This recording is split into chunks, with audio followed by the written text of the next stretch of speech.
캐나다의 지난달 소비자 물가 상승률이 4.8%를 찍었습니다. 1991년 이후 30년 만에 최대 상승폭을 기록했습니다. 식료품의 휘발유, 주택, 자동차까지 안 오른 걸 찾는 게 더 힘든 상황입니다. 육류 9%, 사과 등 과일 가격은 5.6%, 제과류도 4.7% 오르며 식료품은 5.2% 상승했습니다. 식료품 가격 급등에 더해 휘발유가 33%, 주거비 9.3%, 신차 가격도 7.2% 오르며 물가 상승을 주도했습니다. 여기에다 냉장고와 세탁기, 식기세척기 등 가전제품은 8.9% 올라 1982년 이후 거의 40년 만에 최대폭으로 상승했습니다. 항공료도 한 달 새 24.7% 뛰었습니다. 코로나19 사태로 빚어진 글로벌 공급난과 노동력 부족 사태, 이상기후가 물가 상승폭을 계속 키우고 있다는 분석입니다. 문제는 이런 물가 상승세가 계속 이어질 거란 겁니다. 오미크론 변이 폭증세로 격리자가 늘면서 인력난은 더해가고 트럭 운전자 백신 의무화로 공급망 문제도 더 악화될 수 있다는 우려입니다. 이처럼 캐나다 물가 상승 압력이 지속될 거란 관측이 나오면서 연방중앙은행의 통화정책에 관심이 집중되고 있습니다. 중은은 다음 주 기준금리 정책을 발표할 예정입니다. 이 밖에 주별 물가를 보면 온타리오주가 5.2%, 브리티시 컬럼비아주 3.9%, 알버타주는 4.8% 상승했습니다.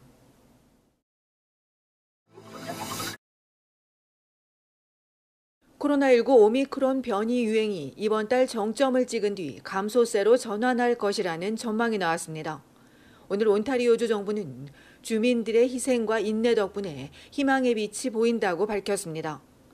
병원 입원과 중환자실 환자 숫자가 2배로 증가하는 속도가 이달 초만 해도 며칠이었다면 지금은 2주 간격이라며 느려지고 있다고 설명했습니다. 입원 기간도 델타 변이 환자가 9일인데 오미크론 환자는 5일 후 퇴원이 가능하다고 덧붙였습니다.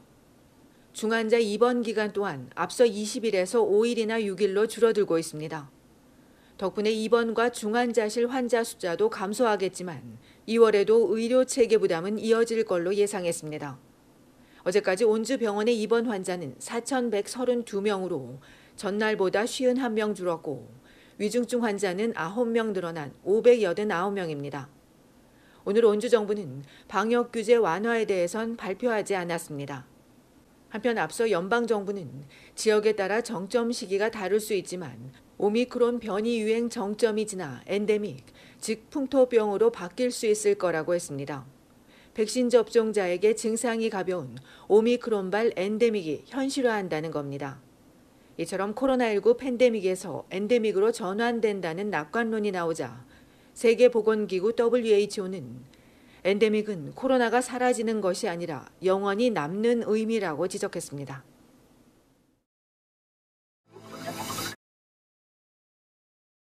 연방정부는 화이자에 먹는 치료제 팍스로비드 초도 물량 3만 개를 각 주와 준주에 배포 예정이라고 밝혔습니다.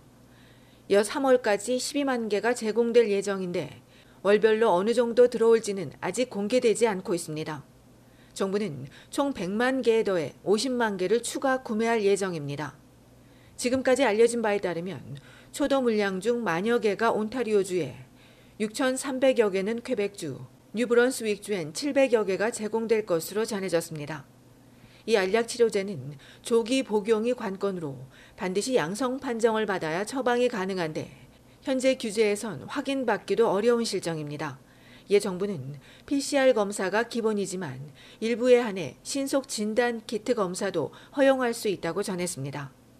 정부는 심각한 면역 저하자와 80세 이상 중 미접종자, 외딴 지역 60세 거주민, 장기 요양원과 원주민이 최우선 접종 대상이라고 밝혔으며 구체적인 처방 대상과 기준, 절차 등은 각 주 정부가 발표할 예정이라고 덧붙였습니다. 게임 체인저로 기대를 모으고 있는 팍스로비드는 구토와 설사, 두통과 근육통 등의 부작용이 나타날 수 있으며 대부분은 경미한 증상인 것으로 알려졌습니다.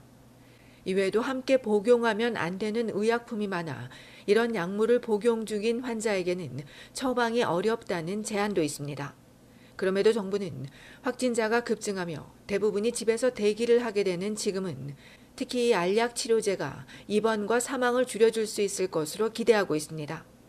이런 가운데 지난 14일 팍스로비드 처방을 시작한 한국에선 도입 초기 처방량이 많지 않은 것으로 전해졌습니다. 함께 복용할 수 있는 금기 의약품이 많은 데다 처방 절차에 대한 현장 적응이 더디기 때문입니다. 당초 정부는 하루 1,000명에게 투약할 수 있을 걸로 예상했지만 지난 14일에서 16일 사흘 동안 처방받은 사람은 단 39명에 그쳤습니다.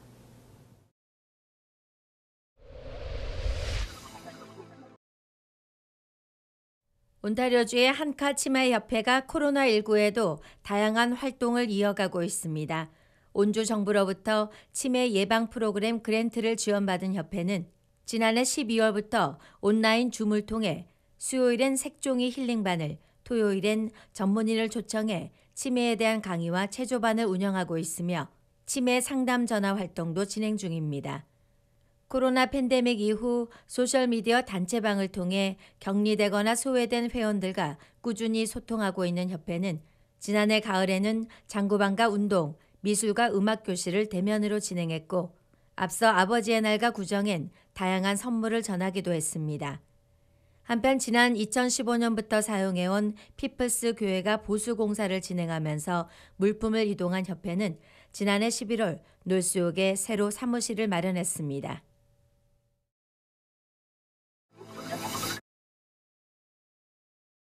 브리티시 콜롬비아주 뉴 웨스트민스터 스카이트레인역 인근 공원에서 패싸움이 벌어졌습니다. 지난 월요일 밤 10시쯤 콜롬비아 스트리트 스카이트레인역 인근에 있는 웨스트민스터 피어파크에서 9명이 집단 패싸움을 벌였는데 이 과정에서 2명이 흉기에 찔리고 2명이 폭행 피해를 입었으며 다행히 피해자 모두 생명엔 지장이 없을 것으로 알려졌습니다. 경찰은 이들이 조직 범죄 집단은 아니라며 서로 알지 못하는 두 그룹이 패싸움하게 된 경위 등을 조사하는 한편 이들에게 흉기를 휘두른 10대 용의자 남녀 2명을 찾고 있다고 밝혔습니다. 첫 번째 용의자는 범행 당시 검정과 빨간색의 자켓을 입고 중간 체격이며 두 번째 여성 용의자는 갈색의 긴 머리에 갈색 비니와 검은색의 자켓과 바지를 입고 배낭을 메고 있었습니다.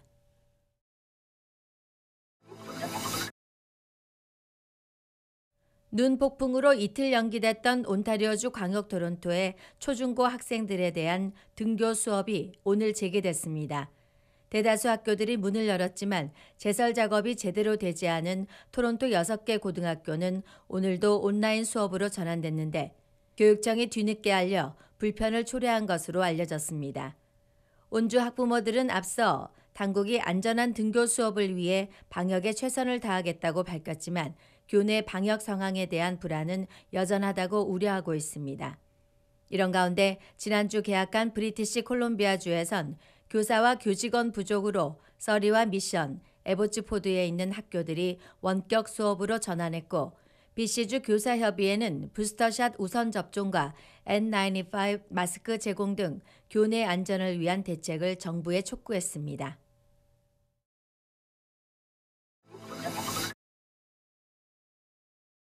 온타리오주 사업체를 위한 비즈니스 비용 리베이트 프로그램 신청이 어제부터 시작됐습니다. 재산세와 전기료 등 에너지 관련 비용을 50%에서 최대 100%까지 환급해 줍니다.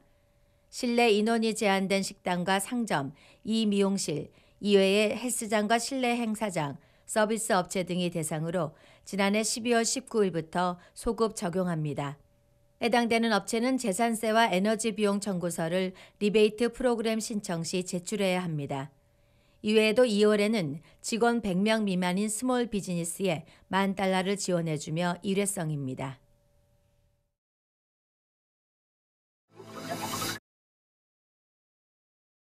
브리티시 콜롬비아주 정부가 코로나19 방역 규제를 다음 달까지 연장하기로 하면서 헬스장과 체육관은 허용했습니다. 내일부터 헬스장과 체육관은 다시 문을 열 수 있는데 다만 다른 사람과 2.6m 간격을 유지할 수 있도록 수용 인원을 제한하고 운동할 때도 가급적 마스크를 착용하도록 권고하고 있습니다. 이외에 결혼식과 장례식 리셉션 등 실내 행사와 나이트클럽, 바, 라운지 금지령은 다음 달 16일까지 적용되고 음식점과 펍, 카페, 콘서트 행사장과 극장, 스포츠 경기장은 이전 규제가 그대로 유지됩니다.